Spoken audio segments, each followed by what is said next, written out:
بسم اللہ الرحمن الرحیم۔ سورہ الشورى 39 سے 53 تک کا ترجمہ پیش کر رہے ہیں۔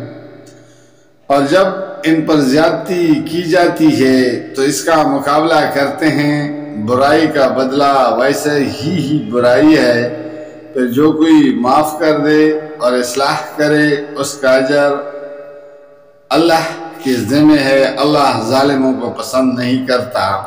اور جو لوگ ظلم ہونے کے بعد بدلہ لیں ان کو ملامت نہیں کی جا سکتی۔ ملامت کے مستحق تو وہ ہیں جو دوسروں پر ظلم کرتے ہیں اور زمین میں ناحق زیادتیاں کرتے ہیں، ایسے لوگوں کے لیے دردناک عذاب ہے۔ البتہ جو شخص صبر سے کام لے اور درگزر کرے تو یہ بڑی اولو العزمی کے کاموں میں سے ہے۔ جس کو اللہ ہی گمراہی میں پھینک دے اس کا کوئی سنبھالنے والا اللہ کے بعد نہیں ہے۔ تم دیکھو گے کہ یہ ظالم جب عذاب دیکھیں گے تو کہیں گے اب پلٹنے کی بھی کوئی سبیل ہے، اور تم دیکھو گے کہ یہ جہنم کے سامنے جب لائے جائیں گے تو ذلت کے مارے جھکے جا رہے ہوں گے، اور اس کو نظر بچا بچا کر کن آنکھوں سے دیکھیں گے۔ اس وقت وہ لوگ جو ایمان لائے تھے کہیں گے کہ واقعی اصل ضیاءکار وہی ہیں جنہوں نے آج قیامت کے دن اپنے آپ کو اور اپنے متعلقین کو خسارے میں ڈال دیا۔ خبردار رہو، ظالم لوگ مستقل عذاب میں ہوں گے اور ان کی کوئی حامی و سرپرست نہ ہوں گے جو اللہ کے مقابلے میں ان کی مدد کو آئیں۔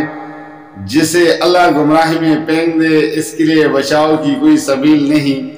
مان لو اپنے رب کی بات قبل اس کے کہ وہ دن آئے جس کے ٹلنے کی کوئی صورت اللہ کی طرف سے نہیں ہے۔ اس دن تمہارے لیے کوئی جائے پناہ نہ ہوگی اور نہ کوئی تمہارے حال کو بدلنے کی کوشش کرنے والا ہوگا۔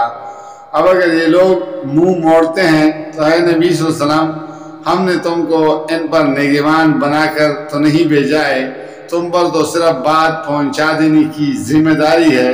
انسان کا حال یہ ہے کہ جب ہم اسے اپنی نعمت کا مزہ چکھاتے ہیں تو اس پر بھول جاتا ہے، اور اگر اس کے اپنے ہاتھوں کا کیا درا کسی مصیبت کی شکل میں اس پر الٹ پڑتا ہے تو سخت ناشکرا بن جاتا ہے۔ اللہ زمین اور آسمانوں کی بادشاہی کا مالک ہے، جو کچھ چاہتا ہے پیدا کرتا ہے، جسے چاہتا ہے لڑکیاں دیتا ہے، جسے چاہتا ہے لڑکے دیتا ہے، جسے چاہتا ہے لڑکے اور لڑکیاں ملا جلا کر دیتا ہے، اور جسے چاہتا ہے بانجھ کر دیتا ہے۔ وہ سب کچھ جانتا اور ہر چیز پر قادر ہے۔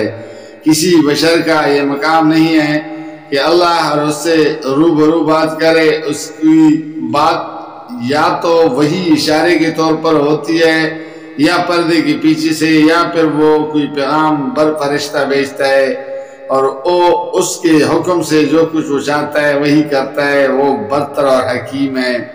اور اسی طرح اے محمد صلی اللہ علیہ وسلم، ہم نے اپنے حکم سے ایک روح تمہاری طرف وحی کی ہے۔ تمہیں کچھ پتہ نہ تھا کہ کتاب کیا ہوتی ہے اور ایمان کیا ہوتا ہے، مگر اس روح کو ہم نے ایک روشنی بنا دیا جس سے ہم راہ دکھاتے ہیں اپنے بندوں میں سے جسے چاہتے ہیں۔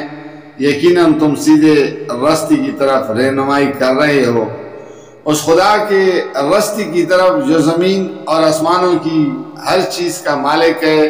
خبردار رہو، سارے معاملات اللہ ہی کی طرف رجوع کرتے ہیں۔ جزاک اللہ، فی امان اللہ۔